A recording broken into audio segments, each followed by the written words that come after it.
manusia ini tidak adakan puasnya. Kalau seandainya manusia itu mempunyai harta 1 lembah, pasti menginginkan 2 lembah. Kalau udah ada 2 lembah, ingin 3 lembah.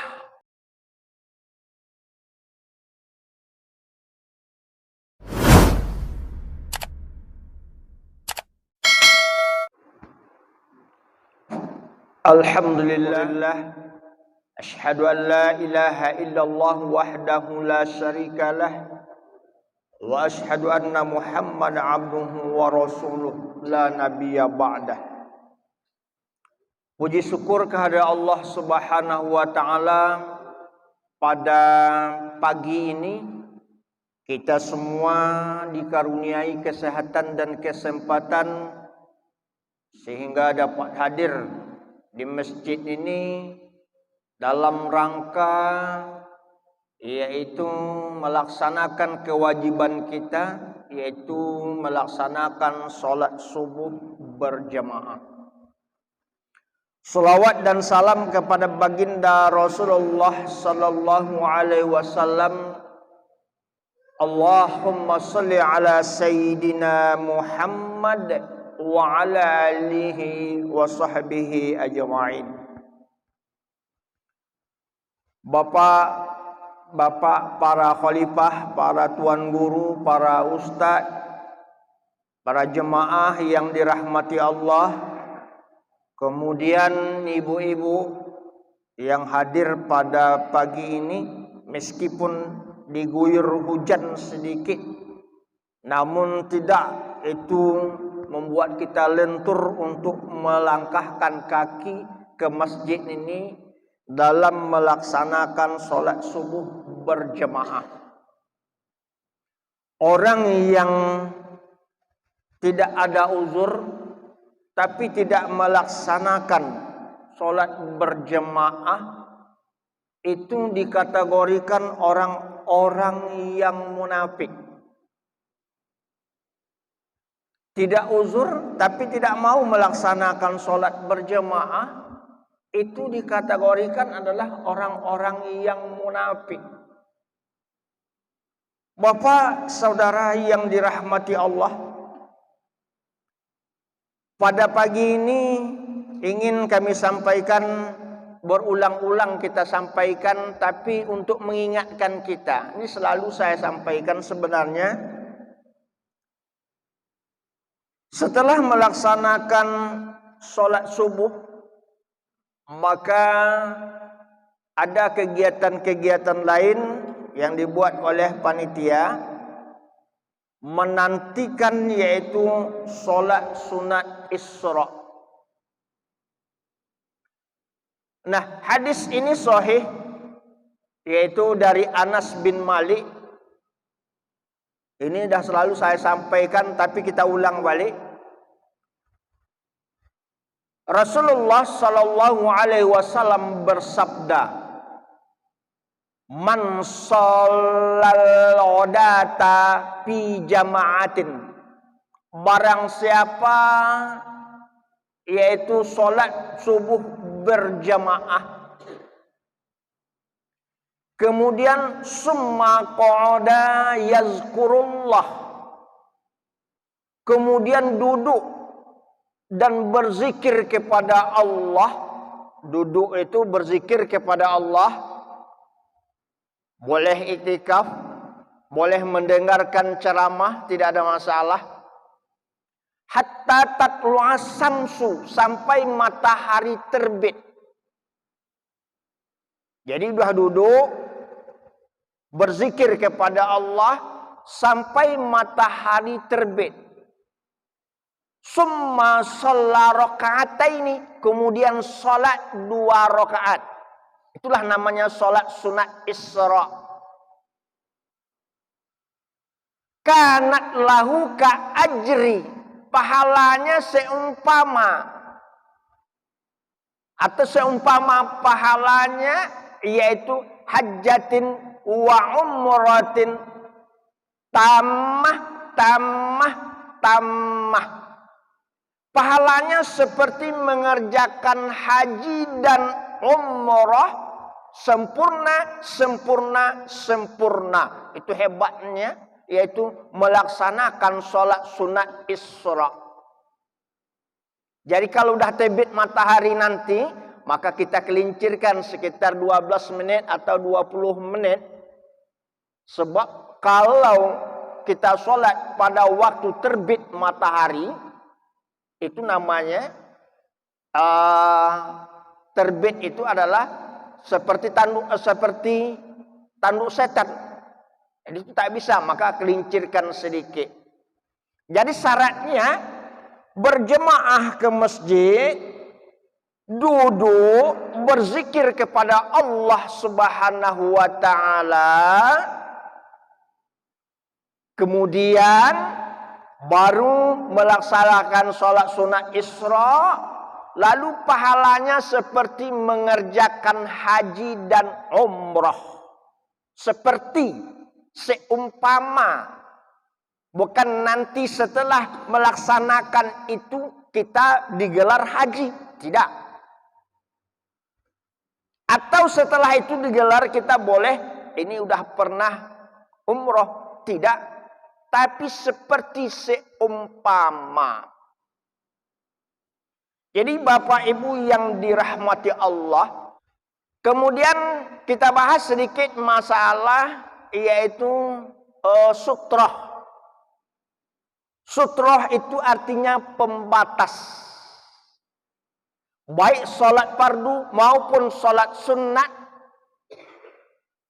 Sutroh itu adalah batas. Kalau seandainya tidak ada batas, dinding. Kalau seandainya tidak ada dinding, maka di belakang orang. Itu adalah sutroh. Maka apabila di halayak ramai seperti masjid ini, maka kita, yaitu untuk pembatas itu adalah orang yang di muka. Atau nanti dinding. Kalau tidak dilaksanakan, apakah itu salah? Tidak, ini adalah merupakan sunnah. Mengapa yang dibuat demikian oleh Rasulullah? Ini antisipasi supaya orang jangan lewat di muka kita. Apabila nampak sutroh, dia tidak akan lewat. Kalau orang mengerti, orang yang sedang sholat itu, maka tidak mau dia lewat di hadapan orang yang sholat. Kalau dia lewat, kita boleh tangan menahannya. Kemudian Bapak Ibu yang dirahmati Allah, sampai kita kepada, yaitu sekarang ini adalah 15 Sya'ban. Ya, kalau tak salah kan? 15 Sya'ban atau nisfu Sya'ban.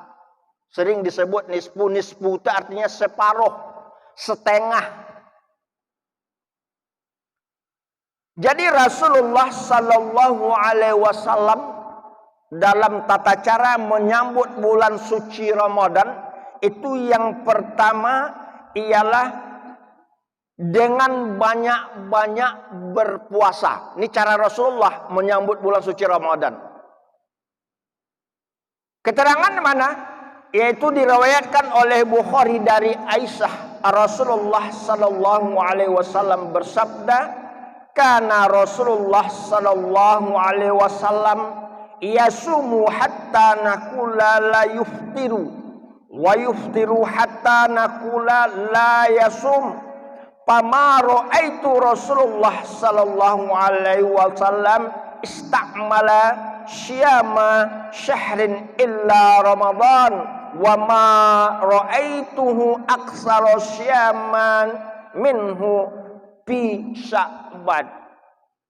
Adalah Rasulullah sallallahu alaihi wasallam bersabda, kadang-kadang terus-menerus berpuasa hingga kami mengatakan bahwa beliau tidak berbuka-buka, dan kadang-kadang terus-menerus berbuka hingga kami mengatakan bahwa beliau tidak pernah berpuasa sunat. Namun demikian saya tidak pernah melihat Rasulullah menyempurnakan puasa sebulan penuh selain dari bulan Ramadan, dan saya tidak pernah melihat beliau banyak berpuasa sebagai puasa di bulan Sya'ban. Jadi Tata cara Rasulullah menyambut bulan suci Ramadan, yaitu yang pertama melakukan banyak-banyak berpuasa. Puasa apa yang dilakukan oleh Rasulullah? Yang pertama Isnin Kamis. Boleh puasa yang dilakukan yaitu puasa Nabi Daud. Sehari puasa, sehari berbuka.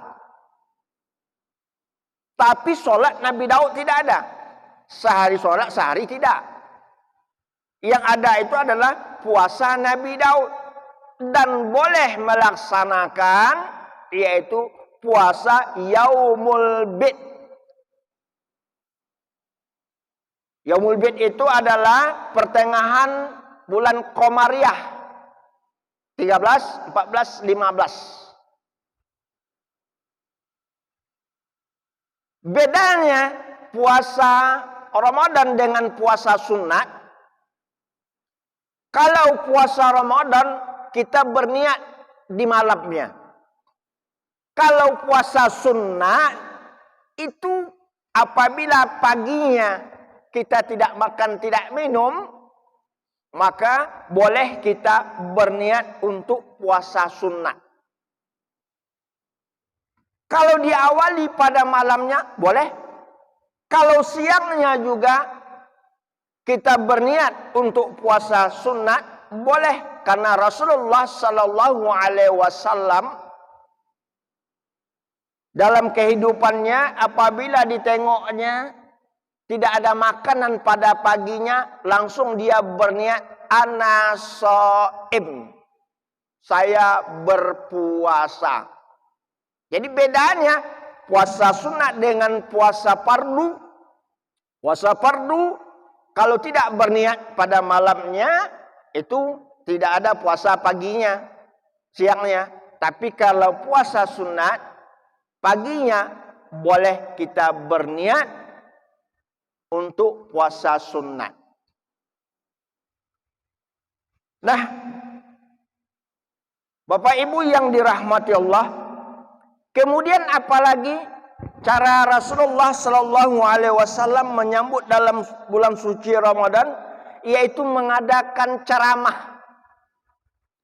Ceramah memberitahukan kepada kaum muslimin dan muslimat, keluarga-keluarga yang terdekat. Apa ceramahnya? Bahwa kita telah dinaungi oleh bulan Ramadan. Itu ceramahnya. Yaitu kamu akan memasuki bulan Ramadan, bulan yang penuh berkah. Maka Rasulullah Sallallahu Alaihi Wasallam bersabda, "Lau ya'lamun nas ma fi hadza syahri Ramadan." Kalau seandainya manusia mengerti tentang kebaikan-kebaikan dalam bulan Ramadan, pasti dia akan mengharapkan Ramadan itu sepanjang tahun. Apa sebab?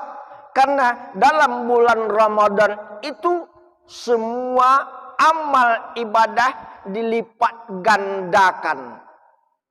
Dan dalam Al-Quran Allah sebutkan, wa may yattaqillaha yaj'al lahu makhraja wa yarzuqhu min haitsu la yahtasib. Barang siapa yang bertakwa kepada Allah, Allah akan memberikan jalan keluarnya dengan rezeki yang tidak disangka-sangka datang kepadanya. Salah satu mengantarkan pelakunya pada tingkat takwa ialah puasa. Kita lihat ujung ayat 183, la'allakum tattaqun, agar kamu menjadi orang yang bertakwa. Orang yang bertakwa, wa may yattaqillaha yaj'al lahu makhraja wa yarzuqhu min haitsu la yahtasib. Barang siapa yang bertakwa kepada Allah, Allah akan memberikan jalan keluarnya dengan rezeki yang tidak disangka-sangka datang kepadanya. Coba kita perhatikan dalam bulan Ramadan. Rezeki yang tidak disangka-sangka. Setiap sore perbukaan hadir. permukaan, semua macam ada di situ. Lontong ada, pocal ada, es cendol setiap sore, lauk, ikan bakar, ikan goreng, semuanya ada. Kalau kita pikir dengan nalar, duit dari mana? Duit dari mana setiap sore yang jarang kita temukan pada bulan-bulan lain kalau tidak keberkahan dalam bulan Ramadan? Mana pernah kita jumpa lontong atau pocal seminggu sekali? Jarang. Ini setiap sore. Setiap sore. Pocal ada, cendol ada, kolak ada. Semuanya ada di situ setiap sore. Kalau kita pikir dengan akal, duit dari mana? Kalau tidak rezeki yang diberikan oleh Allah karena keberkahan bulan Ramadan, karena orang-orang yang bertakwa. Jadi Bapak Ibu yang dirahmati Allah. Jadi Bapak Ibu yang dirahmati Allah, Rasulullah itu yang kedua adalah memberikan ceramah, memberikan kabar kepada keluarga-keluarga kita tentang hikmah-hikmah yaitu Ramadan. Makanya yaitu ceramah kalau bahasa kitanya. Itu memberikan kepada saudara-saudara kita. Ada kadang-kadang saudara-saudara kita di dalam bulan Ramadan itulah baru dia bekerja keras untuk mengharapkan hari raya. Ini yang salah. Dalam bulan Ramadan itu kita kerja biasa-biasa saja. Karena 11 bulan kita siapkan diri kita untuk menghadapi bulan Ramadan. Masa bulan Ramadan 1 bulan saja kita sia-siakan? Kan rugi. Belum tentu kita akan bertemu pada bulan Ramadan yang akan datang. Ya Allah, rugi kita. Untuk apa sebenarnya puasa ini? Puasa ini Bapak Ibu yang dirahmati Allah, itu yang pertama untuk pengendalian hawa nafsu. Pengendalian hawa nafsu, karena apa? Nafsu ini jahat. Inna nafsa la'ammaratun bisu. Nafsu ini menyuruh kepada kejahatan. Untuk meredamnya maka puasa. Karena setan itu untuk menyuruh manusia jahat itu adalah melalui peredaran darah. Untuk menyempitkan peredaran darah itu adalah puasa. Maka disebutkan di dalam hadis Rasulullah Sallallahu Alaihi Wasallam, manusia ini tidak adakan puasnya. Kalau seandainya manusia itu mempunyai harta 1 lembah, pasti menginginkan 2 lembah. Kalau udah ada 2 lembah, ingin 3 lembah. Bagaimana stopnya? Alat turab, sampai kepada tanah, yaitu mati. Itu baru stop. Kita kejar kemewahan dunia, marah Allah Ta'ala kalau tidak bersyukur kepadanya, tidak menuruti perintahnya. Silakan kita berusaha semau kita, tapi ada batas-batasnya. Waktu puasa yang diperintahkan oleh Allah, puasa. Karena apa? Puasa juga ada, yaitu pembinaan raga. Kalau bisalah mesin yang di dalam tubuh itu berbicara, pasti dia berbicara begini. Tolonglah kami, hai yang punya raga. Tolonglah kami, biarlah kami istirahat. 1 tahun, minta kami istirahat 1 bulan. Itu pun pada siang kala malam hantamlah. Untuk apa? Tak tahan kami menggiling-giling ini. Ibarat mesin panas dia. Tak tahan kami menggilingnya lagi. Biarlah kami tolonglah istirahat 1 bulan saja pada siangnya. Maka puasa itu, Bapak Ibu yang dirahmati Allah, sumu tasihu. Berpuasalah kamu agar menyehatkan badan. Supaya sehat. Puasa itu untuk menyehatkan. Bagi orang-orang yang mungkin sakit mah. Ada sakit mah, jangan takut obatnya puasa. Ini kadang-kadang berkata, saya tidak tahan puasa karena saya sakit mah. Obat sakit mah itu puasa. Tidak ada orang yang tahan menahan haus dan lapar kalau tidak ditahan-tahankan. Makanya puasa itu artinya menahan. Menahan, jadi ditahan. Ditahan. Bagaimana caranya?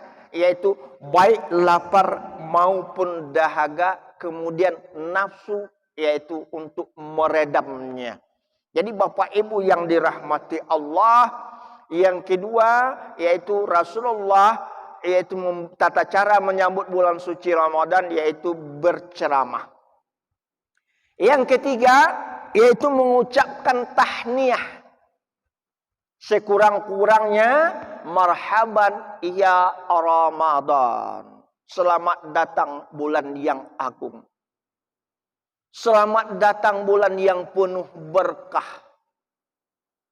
Selamat datang bulan yang pengampun dosa. Untuk menghapus dosa 1 tahun yang lalu.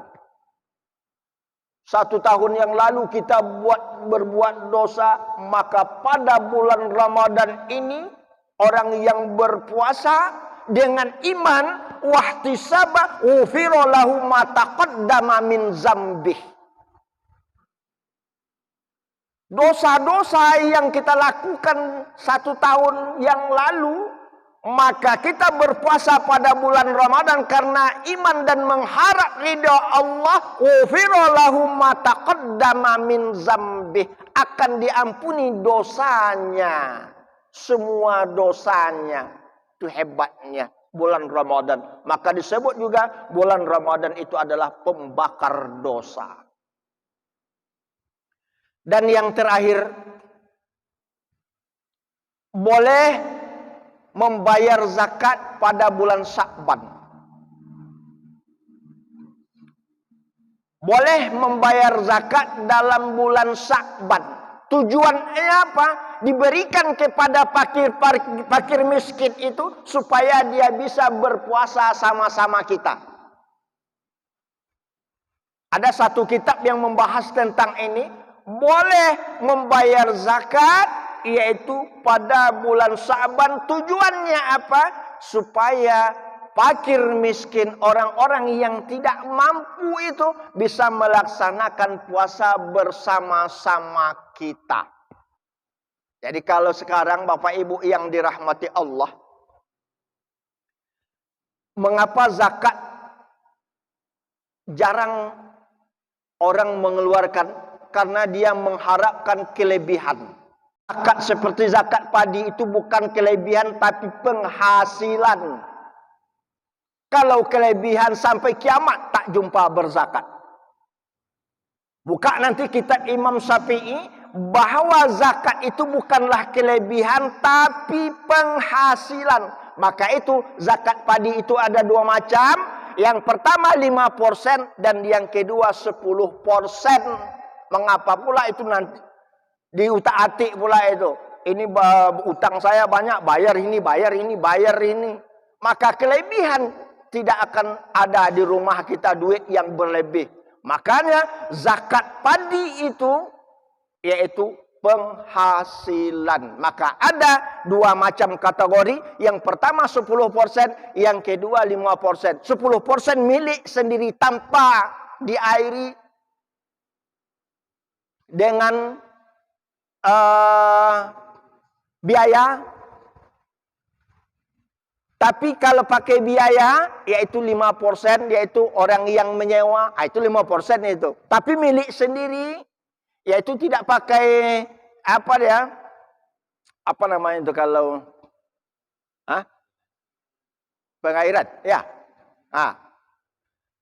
Itu 10% itu. Tapi karena sekarang ini kita banyak menyewa, maka itu adalah 5%. Jadi kalau 5% kan banyak sebenarnya kalau mau.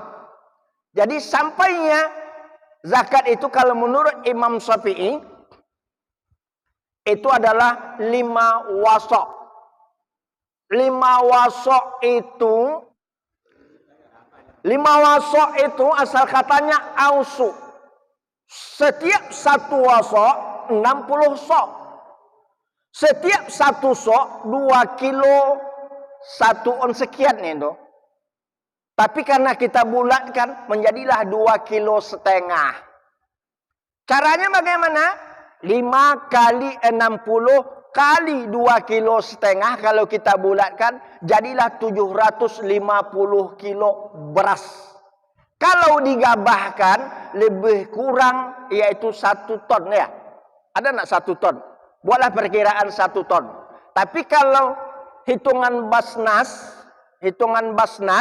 itu hitungnya tidak dibulatkan 2,5 kilo, hanya 2,1 kilo sekian. Berarti 530 sekian itu sampai nisab. 653 yaitu gabah. Sampailah nisab, maka sampai itu nanti bayarlah 5%. Bagaimana kalau dapatnya yaitu sampai yaitu 4 ton.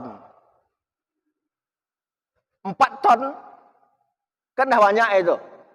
Nah, caranya karena kita dah menjadi duit, tak payah. Kalikan duit dulu. 4 ton kali berapa sekarang? Buatlah 4 dulu. 4 kali 4, 16 juta. Keluarkan 5%. Kan tak payah ngalinya. 16 juta kali 5%. 5 kali 6, 30. 5 kali 1, 5. Berapa? 905 ya? Hah? Berapa? Lebih kurang begitu. Kan tak payah cara mengalinya. Cobalah berapa ratus ton yang keluar dari desa kita. Jadi zakat itu yang paling bagusnya huzmin amwalihim shadaqatun tutahhiruhum wa tuzakkihim biha. Ambillah. Sedekah itu bahasa dalam Al-Qur'an itu zakat. Ambillah zakat itu dari sebahagian harta mereka. Ambil huzmin amwalihim, ambil yaitu jemput, bentuk panitia yang mengambilnya ke tempat-tempat yang panen itu. Kalau udah itu nanti maka bisa kita buat baitul mal. Duit dari itu jangan zakat fitrah tak boleh. Maka itulah zakat mal. Maka itu diberikan nanti orang-orang yang mungkin tak sanggup sekolah, putus sekolah, berikan sebagian itu. Kemudian apa lagi? Mungkin ada rumah terbakar, berikan di situ. Ada orang umpama ditimpa musibah, tidak sanggup untuk berobat, berikan dari zakat itu. Alangkah hebatnya, tak perlu kita mengutip-ngutip dharma untuk orang yang tidak mampu itu. Hanya sekian waktu yang membuat kita terbatas. Billahi taufiq wal hidayah. Assalamualaikum warahmatullahi wabarakatuh.